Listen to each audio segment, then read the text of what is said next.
18 दिसंबर 2015 विजय माल्या ने 14 करोड़ लगा के अपनी 60th बर्थडे की एक ऐसी पार्टी दी कि पूरी दुनिया में हेडलाइंस बन गई। यहाँ स्पेनिश सिंगर एनरिके इग्लेसियास और सोनू निगम जैसे स्टार्स परफॉर्म कर रहे थे। शैंपेन पानी की तरह बह रही थी और दुनिया भर के सारे बड़े लोग डैजलिंग लाइट्स के नीचे डांस कर रहे थे। ये रात माल्या की वेल्थ, पावर और इनविंसिबिलिटी की कहानी बयां कर रही थी, लेकिन किसी को अंदाजा तक नहीं था कि यही माल्या केवल 2.5 महीने बाद हमेशा के लिए देश छोड़ के भागने वाला था और पीछे छोड़ जाने वाला था 9,000 करोड़ का बैंक फ्रॉड। इस पूरी कहानी की शुरुआत होती है विजय माल्या नहीं बल्कि उनके फादर विट्ठल माल्या से। कर्नाटका से आने वाले विट्ठल ने कॉलेज के दौरान ही कंपनीज के फाइनेंशियल स्टेटमेंट्स को एनालाइज करने में मास्टरी हासिल कर ली थी और 1940s में इसी स्किल के बेस पे उन्होंने स्टॉक मार्केट से बहुत पैसे कमाए, जिसके बाद उनका ध्यान यूनाइटेड ब्रूवरीज नाम की कंपनी पे गया। ब्रिटिशर्स ने अपनी ट्रूप्स को शराब सप्लाई करने के लिए इंडिया में जगह जगह ब्रूवरीज लगाई थी और 1915 में इन्हीं ब्रूवरीज को मर्ज करके जो कंपनी बनी उसका नाम पड़ा यूबी यानी यूनाइटेड ब्रूवरीज। 1946 में विट्ठल माल्या ने यूबी के शेयर्स खरीदना चालू कर दिए और केवल 2 सालों में महज 24 साल की उम्र में वो यूबी के चेयरमैन बन गए। चेयरमैन बनने के बाद उन्होंने यूबी के प्रॉफिट्स को यूज करके कई और लिकर कंपनीज को अक्वायर किया और एक मैसिव लिकर बिजनेस बना लिया। लेकिन विट्ठल माल्या केवल लिकर बिजनेस तक लिमिटेड नहीं रहे। उन्होंने अपनी स्किल्स और प्रॉफिट्स का यूज करके कई और सेक्टर्स की अंडर वैल्यूड कंपनीज को अक्वायर किया। 1981 तक उन्होंने 10 breweries, 14 distilleries, 7 processed food companies, 6 investment companies और ऐसी कई और कंपनीज को अक्वायर करके एक बहुत बड़ा बिजनेस एम्पायर बिल्ड कर लिया था, जिसका टोटल वैल्यूएशन करीब 350 करोड़ का था। लेकिन इतना बड़ा बिजनेस एम्पायर बिल्ड करने के बावजूद वो काफी लो प्रोफाइल थे, एक एक पैसे के खर्च का हिसाब रखते थे और एक्सट्रीम हार्ड वर्क पे बिलीव करते थे। लेकिन इसी वर्कोहॉलिक नेचर ने उनकी हेल्थ को नेगेटिवली इंपैक्ट कर दिया था। 1983 में 59 की एज में अचानक उन्हें एक मैसिव हार्ट अटैक आया, जिससे वो सरवाइव नहीं कर पाए और तभी कहानी में एंट्री हुई उनके 27 साल के बेटे विजय माल्या की। विजय माल्या का बर्थ 1955 में हुआ था और वो अपने फादर के एक लौते बेटे थे। उनका अर्ली चाइल्डहुड बैंगलोर में बीता, जहां उनकी लाइफ लग्जरी से भरी हुई थी। वो काफी एक्सट्रोवर्ट थे और ज्यादातर टाइम अपने फ्रेंड्स के साथ बाइक रेसिंग, क्रिकेट और अपनी टॉय फेरारी चलाते हुए बिताते थे। 18 साल की उम्र होते ही फादर ने उन्हें यूबी के बोर्ड ऑफ डायरेक्टर्स में शामिल कर लिया था और उन्होंने काम सीखना भी चालू कर दिया था। ग्रेजुएशन के बाद इंटरनेशनल बिजनेस को समझने के लिए उन्हें यूएस भेज दिया गया और तभी एक दिन उन्हें खबर मिली कि उनके फादर अब नहीं रहे, इसीलिए उन्हें कंपनी को लीड करने के लिए इंडिया लौट के आना पड़ा। अपने फादर से बिल्कुल उलट विजय की इमेज एक पार्टी एनिमल और फ्लैशी लाइफस्टाइल पसंद करने वाले इंसान की बन चुकी थी। इसीलिए यूबी ग्रुप के कई टॉप मैनेजर्स को विजय की लीडरशिप में कॉन्फिडेंस नहीं था, लेकिन समहाउ मेजॉरिटी शेयर होल्डर्स के सपोर्ट से विजय ही चेयरमैन बने। शुरुआत से ही विजय कुछ अलग करके अपने डाउटर्स को गलत प्रूव करना चाहते थे, इसीलिए उन्होंने यूबी के लिकर बिजनेस से हटकर कई और सेक्टर्स में डाइवर्सिफाई करना चालू कर दिया। उन्होंने प्रेडिक्ट किया कि इंडिया में यूएस की तरह एक बड़ा फास्ट फूड रिवॉल्यूशन आएगा, इसीलिए उन्होंने मैकडॉवेल्स पिज्जा किंग नाम की फास्ट फूड चेन लॉन्च कर दी और दिल्ली और मुंबई में कई सारे आउटलेट्स खोल दिए। लेकिन मुंबई में एक बहुत बड़ा कंपटीशन उनका इंतजार कर रहा था। मुंबई के लेजेंडरी डब्बा वाला। एक इफेक्टिव डब्बा डिलीवरी सिस्टम होने के कारण लोग वीकडेज में बाहर का खाना प्रेफर नहीं करते थे और ओवरऑल भी इंडिया में उस टाइम ईटिंग आउट कल्चर उतना पॉपुलर नहीं था, इसीलिए 1-2 स्टोर्स को छोड़ के उनकी बाकी सभी स्टोर्स बुरी तरह से फ्लॉप हो गई और 1987 तक इसे कंप्लीटली बंद कर दिया गया। इसके अलावा विजय ने देखा कि 1977 में कोका कोला के इंडिया छोड़ के जाने के बाद कार्बोनेटेड ड्रिंक मार्केट में एक गैप आ गया था, इसीलिए उन्होंने थ्रिल नाम का खुद का कोला लॉन्च कर दिया। लेकिन कंज्यूमर्स को ड्रिंक बिल्कुल पसंद नहीं आई और इसे भी डिसकंटिन्यू कर दिया गया। नेक्स्ट 20-25 सालों में उन्होंने कंपनीज को खरीद के या खुद कंपनीज को स्टार्ट करके कई और सेक्टर्स में डाइवर्सिफाई करने की कोशिश की, जैसे engineering and manufacturing, chemical, software, transportation, mining, hospitality और इवन टेलीकॉम। लेकिन इनमें से ज्यादातर बिजनेसेस फेल हो गए। इतना ही नहीं, उन्होंने अपने फादर से मिलने वाले कई सक्सेसफुल बिजनेसेस को बेच भी दिया, जिनमें से एक था बर्जर पेंट्स। बर्जर पेंट्स को उन्होंने करीब 400 करोड़ में बेचा था और आज उसकी वैल्यू 50,000 करोड़ से भी ज्यादा है। लेकिन इतने सारे फेलियर्स के बाद भी उनकी एक बड़ी सक्सेस ने सब कुछ कवर कर दिया और उन्हें यह सक्सेस मिली अपने लिकर यानी शराब के बिजनेस से। जब वो पहली बार 1983 में चेयरमैन बने तो यूबी ग्रुप किसी भी टाइप की लिकर में मार्केट लीडर नहीं था। 1987 में उनके फादर ने किंगफिशर नाम का बियर ब्रांड लॉन्च किया था, लेकिन वो भी मोहन मियाकिन कंपनी के गोल्डन ईगल ब्रांड से बहुत पीछे था। तभी विजय ने देखा कि इंडिया में कोई भी बियर यूथ को टारगेट नहीं कर रही थी, इसीलिए उन्होंने किंगफिशर को रीब्रांड किया। उसके लोगों को ब्लैक एंड व्हाइट से कलरफुल और वाइब्रेंट बनाया और बर्ड को सिटिंग पोजीशन की जगह फ्लाइंग पोजीशन पे लाया। जहां गोल्डन ईगल के लोगो में ईगल होने के कारण वो थोड़ा ट्रेडिशनल और रफ लगता था, वहीं किंगफिशर का नया लोगो एनर्जी, फ्रीडम और यूथफुलनेस को सिंबलाइज कर रहा था। साथ में उसका स्लोगन था the king of good times. इन सभी चेंजेस के साथ विजय ने किंगफिशर को एक प्रीमियम बियर की तरह पोजीशन किया और एस्पिरेशनल यूथ को टारगेट किया। वैसे यूथ से याद आया कि इंडिया की young generation time pass generation बनती जा रही है। ये लोग अपने दिन के घंटों केवल रील्स स्क्रॉल करते हुए बिता रहे हैं। ऐसा इसलिए क्योंकि स्किल्स की कमी के कारण इन्हें जॉब ही नहीं मिल पा रही। मतलब फ्यूचर में ना इनके पास पैसे होंगे, ना ही कोई रिस्पेक्ट होगी और ना ही कोई हैप्पीनेस। लेकिन अगर आप चाहते हैं कि आपका फ्यूचर ऐसा ना हो तो आपको अभी एक्शन लेना होगा। फ्यूचर में वही लोग सक्सेसफुल होंगे जिन्हें एआई का यूज करके काम करना आता हो। इसीलिए आप ये 3 घंटों की hands on AI training join कर सकते हैं, जिसका लिंक आपको नीचे डिस्क्रिप्शन और पिन कमेंट में मिल जाएगा। इस ट्रेनिंग में आप चैट जीपीटी और साथ में 20+ एआई टूल्स को फ्री में सीख सकते हो। रिपीटेटिव टास्क को ऑटोमेट करना है, कुछ ही सेकंड्स में एक्सेल डेटा को एनालाइज करना है या फिर जॉब्स कैसे ढूंढनी है, ये सब और बहुत कुछ यहाँ कवर किया जाएगा। ये ट्रेनिंग सभी के लिए है, चाहे आप टेक से हो या नॉन टेक, जैसे sales and marketing, HR, entrepreneur या इवन फ्रीलांसर। आप में से पहले 1500 व्यूअर्स जो नीचे दिए हुए लिंक को यूज करके ज्वाइन करेंगे, उन्हें ये ट्रेनिंग बिल्कुल फ्री में मिलेगी। इसीलिए ये अपॉर्चुनिटी मिस मत करिए। लिंक नीचे डिस्क्रिप्शन और पिन कमेंट में है। अब वीडियो पे वापस आते हैं। इसी दौरान एक और इंटरेस्टिंग चीज हुई। 1986 में बैंगलोर में रमदा नाम का पहला पब खुला और फिर बहुत जल्द द पब नाम से दूसरा पब खुला। जहां ट्रेडिशनल बार्स में लाइटिंग, सीटिंग और क्लीनलीनेस बेकार होती थी, वहीं पब्स ने लोगों को सुपीरियर लाइटिंग, क्लीनलीनेस और म्यूजिक के चलते बेटर एम्बियंस दिया, जिस कारण यहाँ हाई क्लास लोग और इवन फीमेल्स का क्राउड आने लगा। इसी अपॉर्चुनिटी को देखते हुए विजय ने इन पब्स में अपनी किंगफिशर की ड्राफ्ट बियर लॉन्च कर दी और ये एक इंस्टेंट हिट बन गई। आगे चल के बैंगलोर में इतने पब्स खुले कि बैंगलोर को इंडिया का पब कैपिटल कहा जाने लगा। इवेंचुअली यही पब कल्चर इंडिया के और भी शहरों में फैला, जिसका सबसे ज्यादा फायदा मिला विजय माल्या को। इसके अलावा उन्होंने जहां हो सके वहां किंगफिशर के ब्रांड को विजिबल करवाया, डर्बी, फुटबॉल और फैशन शोज को स्पॉन्सर किया, किंगफिशर का स्विम सूट कैलेंडर लॉन्च किया। इसी कैलेंडर ने दीपिका पादुकोण, ईशा गुप्ता और कैटरीना कैफ जैसी एक्ट्रेसेस को लॉन्च किया। माल्या ने तो इवन अपने घर के नाम में किंगफिशर डाल दिया। इन सब से किंगफिशर का केवल एक प्रोडक्ट से बढ़कर फन, सेलिब्रेशन और अर्बन लाइफ का सिंबल बन गया। बियर के बाद विजय ने फोकस किया अपने विस्की बिजनेस में। उनके पास ऑलरेडी मैकडॉवेल्स नंबर 1 और बैग पाइपर जैसे अच्छे विस्की ब्रांड्स थे और साथ में उन्होंने दूसरे सक्सेसफुल ब्रांड्स को तेजी से अक्वायर करना चालू कर दिया। बहुत जल्द उनके पास पॉपुलर विस्कीज जैसे रॉयल चैलेंज, ब्लैक डॉग और एंटीक्विटी का शानदार पोर्टफोलियो तैयार हो गया। लेकिन वो यहाँ नहीं रुके, उन्होंने ब्रांडी, रम, जिन, वोडका और इवन वाइन में भी अपने बिजनेस को एक्सपैंड कर लिया। साथ ही उन्होंने देखा कि कोका कोला जैसी एफएमसीजी कंपनीज हर तरह के कंज्यूमर्स को टारगेट करने के लिए अलग अलग ड्रिंक्स लॉन्च करती हैं। फॉर एग्जांपल, कोका कोला के पास मासेस के लिए कोक, हेल्थ कॉन्शियस लोगों के लिए डाइट कोक और स्ट्रॉन्ग टेस्ट वालों के लिए थम्स अप थी। सिमिलरली माल्या ने मासेस के लिए back Piper whisky, premium segment के लिए मैकडॉवेल्स नंबर 1 और हेल्थ कॉन्शियस कस्टमर्स के लिए मैकडॉवेल्स डाइट मेट को लॉन्च किया, जो दुनिया की पहली लो कैलोरी विस्की थी। सिमिलरली किंगफिशर के केस में उन्होंने किंगफिशर प्रीमियम, स्ट्रॉन्ग और लैगर लॉन्च की।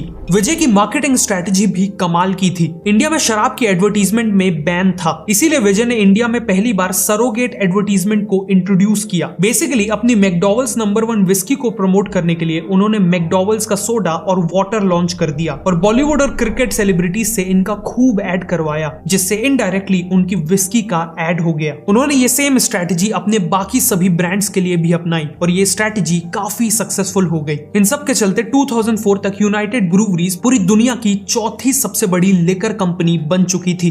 विजय को यह भी पता था कि अगर उन्हें बिना किसी प्रॉब्लम के इंडिया में बिजनेस एक्सपैंड करना है तो उन्हें पॉलिटिकल पावर की जरूरत होगी। इसीलिए 2002 में मल्टीपल पॉलिटिकल पार्टीज के सपोर्ट से वो राज्यसभा के मेंबर भी बन गए। 2005 तक माल्या के पास पैसा और पावर का डेडली कॉम्बिनेशन था और वो अपनी सक्सेस की पीक पे थे। लेकिन विजय को एक बात हमेशा खटकती थी। आखिरकार वो शराब का बिजनेस करते थे जिसे आम जनता बिल्कुल भी रिस्पेक्ट नहीं करती थी और माल्या डेस्परेटली एक रिस्पेक्टफुल बिजनेस में घुसना चाहते थे। इसीलिए उन्होंने एक वर्ल्ड क्लास एयरलाइन बनाने का ठान लिया, लेकिन उन्हें कोई अंदाजा नहीं था कि उनका ये एक डिसीजन उनके पूरे बिजनेस एम्पायर को बर्बाद कर देने वाला था। विजय ने अपनी नई एयरलाइन का नाम रखा किंगफिशर एयरलाइंस। उनका आइडिया था लोगों को इकोनॉमी क्लास और बिजनेस क्लास के बीच में एक नई क्लास की सीट्स ऑफर करना, और इस नई क्लास को उन्होंने नाम दिया किंगफिशर क्लास। उन्होंने अपनी फ्लाइट में खाने पीने की ह्यूज वैरायटी ऑफर की, हर एक सीट में dedicated in flight entertainment system install किया और खुद एक एक एयर होस्टेस को इंटरव्यू किया। इन सभी एयर होस्टेस की यूनिफॉर्म टॉप फैशन डिजाइनर्स ने डिजाइन की, इन्हें हाई लेवल ट्रेनिंग्स दी गई और इवन ये बताया गया कि उन्हें किस तरह की एक्सरसाइजेस और डाइट फॉलो करनी है। लेकिन इन सभी फीचर्स के बावजूद किंगफिशर का प्लान था अपनी टिकट प्राइसेस को जेट एयरवेज और एयर इंडिया के बराबर रखना या इवन उनसे कम रखना। विजय चाहते थे कि वो इस एयरलाइन को अपने बेटे के बर्थडे यानी 7 मई 2005 को लॉन्च करें, लेकिन पूरी कोशिश के बाद भी ये 9 मई को लॉन्च हुई। इसकी फर्स्ट फ्लाइट मुंबई से बैंगलोर की थी, जिसमें माल्या खुद ऑन बोर्ड था और गेस्ट से इंटरैक्ट कर रहा था। बाद में भी किंगफिशर की हर फ्लाइट में टेक ऑफ के बाद एक वीडियो प्ले होती थी जिसमें माल्या खुद पैसेंजर्स को वेलकम करता था। शुरू होने के कुछ ही टाइम में कई कस्टमर्स किंगफिशर एयरलाइंस में शिफ्ट होने लगे, जिस कारण किंगफिशर ने तेजी से नए प्लेन्स खरीद के इंडिया के और भी कई रूट्स में ऑपरेट करना चालू कर दिया। बहुत जल्द माल्या ने डिसाइड किया कि वो किंगफिशर को केवल एक डोमेस्टिक एयरलाइन नहीं बल्कि एक इंटरनेशनल एयरलाइन बनाना चाहते हैं। लेकिन इंटरनेशनल फ्लाइंग लाइसेंस पाने के लिए इंडिया में एक एयरलाइन के पास मिनिमम 5 साल का फ्लाइंग एक्सपीरियंस होना चाहिए था, पर माल्या में उतना पेशेंस नहीं था। इसीलिए उन्होंने एक ऐसी एयरलाइन को खरीदने का फैसला किया जिसने ऑलरेडी इंडियन मार्केट में 5 साल कंप्लीट कर लिए हो, और वो एयरलाइन थी एयर डेक्कन, जो एक लो कॉस्ट एयरलाइन थी। उन्होंने एयर डेक्कन को करीब 1000 करोड़ में खरीद लिया और इसी के साथ उन्हें इंटरनेशनल फ्लाई करने का लाइसेंस भी मिल गया। उनकी पहली ओवरसीज फ्लाइट बैंगलोर से लंदन की थी और इसका फर्स्ट क्लास सेक्शन काफी लग्जूरियस था। एक्विजिशन के बाद माल्या ने कभी एयर डेक्कन पे ध्यान ही नहीं दिया और कुछ ही टाइम पे उसे रीब्रांड करके किंगफिशर रेड कर दिया और बाद में उसे ये कहते हुए बंद कर दिया कि किंगफिशर लो कॉस्ट सर्विसेज में बिलीव नहीं करती। 2008 में करीब 27% मार्केट शेयर के साथ किंगफिशर एयरलाइन इंडिया की सबसे बड़ी एयरलाइन बन गई थी। ऑलमोस्ट हर प्लेन फुल रहती थी, लेकिन एक प्रॉब्लम थी। अपने हाई एक्सपेंडिचर के कारण ये एयरलाइन अभी भी लॉसेस में थी और तभी मार्केट में एंट्री हो गई 2 नए कॉम्पिटिटर्स की, इंडिगो और स्पाइस जेट। ये दोनों ही ब्रांड्स लो कॉस्ट कैरियर्स थे और इनका मेन ऑब्जेक्टिव था कम से कम प्राइस में लोगों को ट्रांसपोर्ट करना। किंगफिशर ने सोचा था कि एक बार जब वो सफिशिएंट कस्टमर्स को अक्वायर कर लेंगे तो वो अपने टिकट के प्राइसेस बढ़ा देंगे, लेकिन वो जैसे ही टिकट प्राइस बढ़ाते वैसे ही कस्टमर्स क्वालिटी इग्नोर करके लो कॉस्ट कैरियर्स में शिफ्ट हो जाते। माल्या ने इस बात को इग्नोर किया कि Indian customers highly price sensitive हैं। बेसिकली जिस प्रीमियम बिजनेस मॉडल पे माल्या ने हजारों करोड़ों रुपए खर्च कर दिए थे वो बिजनेस मॉडल ही फ्लॉड था। ऑल्सो किंगफिशर एयरलाइंस का प्राइस पे कोई कंट्रोल ही नहीं था। कस्टमर्स लिटरली प्लेन की कटलरी चोरी कर लेते थे और उन्हें कोई नहीं रोकता था। मुंबई के क्रॉफोर्ड मार्केट में उनके लोगो वाली कटलरी सेल पे होती थी। साथ में फूड भी बहुत वेस्ट होता था और अनयूज्ड बेवरेज बॉटल्स को नेक्स्ट फ्लाइट में यूज करने के बजाय फेंक दिया जाता था। और फ्लाइट में इतने सारे फीचर्स ऐड करने के कारण फ्लाइट का वेट बढ़ गया था, जिससे प्लेन ज्यादा फ्यूल कंज्यूम कर रही थी। किंगफिशर एयरलाइंस जैसे तैसे सरवाइव कर रही थी कि फिर आया 2008 का ग्लोबल इकोनॉमिक क्राइसिस, जिसने किंगफिशर एयरलाइंस की कमर तोड़ दी। इस क्राइसिस के चलते 2 चीजें नेगेटिव हुई। सबसे पहले तो ट्रैवल करने वाले पैसेंजर्स में शार्प डिक्लाइन आया और दूसरा एविएशन फ्यूल प्राइसेस 23% से बढ़ गए। किंगफिशर के पास इस क्राइसिस को झेलने के लिए सफिशिएंट कैश रिजर्व्स नहीं थे, इसीलिए 2012 में उन्हें अपनी 32 प्लेन्स रिटर्न करनी पड़ी क्योंकि वो उन प्लेन्स के लीज अमाउंट नहीं दे पा रहे थे। साथ में एयरलाइन के ऊपर ऑयल कंपनीज के 1000 करोड़ के ड्यूज पेंडिंग थे और महीनों से एयरलाइन ने पायलट्स और बाकी स्टाफ को पेमेंट्स तक नहीं की थी। 2012 के सेकेंड हाफ में फंड की कमी के कारण किंगफिशर एयरलाइंस के कई प्लेन्स को ग्राउंड किया जाने लगा और हालत इतनी खराब हो चुकी थी कि बचे कुछ प्लेन्स को ऑपरेशनल रखने के लिए इन ग्राउंडेड प्लेन से पार्ट्स निकाल के यूज किए जाते थे। अल्टीमेटली अक्टूबर 2012 में किंगफिशर एयरलाइंस के ऑपरेशंस कंप्लीटली बंद हो गए और इस एयरलाइन का कंप्लीट डाउनफॉल हो गया। लेकिन आखिरी के कुछ साल जब एयरलाइन इतना स्ट्रगल कर रही थी, तब भी माल्या ने पैनिक होने के कोई साइंस नहीं दिखाए। उन्होंने आईपीएल की टीम खरीदने में कई 100 करोड़ लगाए, अपनी फॉर्मूला 1 टीम को मेंटेन किया और अपनी एक प्राइवेट प्लेन भी किंगफिशर के पैसे से ऑर्डर की, जो काफी लग्जूरियस थी और इसमें करोड़ों की पिकासो की ओरिजिनल पेंटिंग भी लगी हुई थी। लेकिन ये सब तो केवल दिखावा था। इसके पीछे छुपा हुआ था इंडिया की हिस्ट्री का one of the biggest bank fraud. शुरुआत से ही किंगफिशर एयरलाइंस को चलाने के लिए और प्लेन्स को अक्वायर करने के लिए माल्या ने बैंकों से करोड़ों का लोन लिया था और 2009 आते आते एयरलाइन को फ्रेश लोन्स की जरूरत थी। ऐसे में माल्या ने आईडीबीआई बैंक को कॉर्पोरेट लोन के लिए अप्रोच किया। उस समय कंपनी की फाइनेंशियल हालत इतनी खराब थी कि कोई भी सेंसिबल बैंक उसे लोन नहीं देता। लेकिन एलिजिडली माल्या ने अपनी इन्फ्लुएंस का यूज किया और कुछ ही महीनों में आईडीबीआई से करीब 950 करोड़ का लोन प्रोसेस करवा लिया। ऑल्सो बैंक्स जब भी लोन देते हैं तो उसके बदले में कोलैटरल के तौर पे कुछ सॉलिड एसेट्स मांगते हैं, ताकि जरूरत पड़ने पर वो उन एसेट्स को बेच के अपने पैसे रिकवर कर सकें। इंटरेस्टिंगली आईडीबीआई ने किंगफिशर के ब्रांड को ही मेन कोलैटरल की तरह एक्सेप्ट कर लिया। उन्होंने ग्रैंड थॉर्टन नाम के प्राइवेट कंसल्टेंट से किंगफिशर ब्रांड की वैल्यू निकलवाई, जिसने इसकी वैल्यू 4100 करोड़ निकाली। फिर बैंक ने इस वैल्यू को सही भी मान लिया और करोड़ों का लोन दे दिया। ब्रांड वैल्यू जैसे इनटेंजिबल एसेट के बेस पे इतना बड़ा लोन दे देना एक बेहद खराब बैंकिंग प्रैक्टिस मानी जाती है।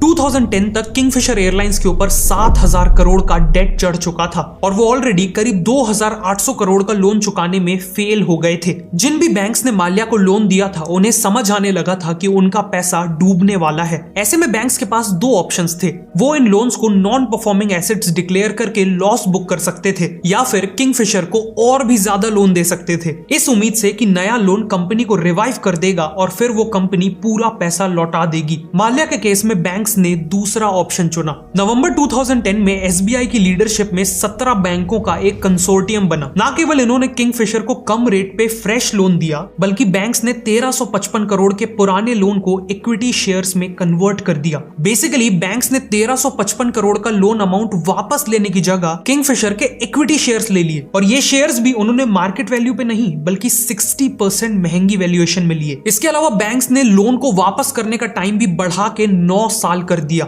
इस बार माल्या ने 250 करोड़ की पर्सनल गारंटी भी दी थी, मतलब अगर लोन नहीं चुकाया तो उसके ऊपर डायरेक्टली लीगल एक्शन होगा। लेकिन साथ ही बैंक्स ने दोबारा गलती करते हुए किंगफिशर के ब्रांड को 4100 करोड़ की वैल्यूएशन में एज कोलेटरल एक्सेप्ट कर लिया। बाद में जब बैंक्स ने इसका रीवैल्यूएशन कराया तो इसकी वैल्यू 2000 करोड़ नहीं, 1000 करोड़ नहीं, बल्कि केवल 100 करोड़ निकल के आई। खैर, नया लोन मिलने के बाद भी 2012 में एयरलाइन बर्बाद हो गई और नवंबर 2013 में बैंक्स को समझ में आ गया कि उनका पैसा डूब चुका है। इसीलिए बैंक्स ने किंगफिशर एयरलाइंस और यूबी होल्डिंग्स को लिक्विडेट करके पैसे रिकवर करने की पिटीशन डेट रिकवरी ट्रिब्यूनल में डाल दी। 2015 तक मामला सुप्रीम कोर्ट में गया, जहां प्रूव हो गया कि माल्या विलफुल डिफॉल्टर है, मतलब उसके पास पैसे होते हुए भी उन्हें लौटा नहीं रहा। अक्टूबर 2015 में इस पूरे मामले में एंट्री होती है सीबीआई की। सीबीआई ने माल्या के ऊपर इन्वेस्टिगेशन चालू कर दी, जिसमें उन्हें पता चला कि माल्या ने आईडीबीआई से लोन को जिस पर्पस के लिए लिया था उसके लिए उसे यूज नहीं किया।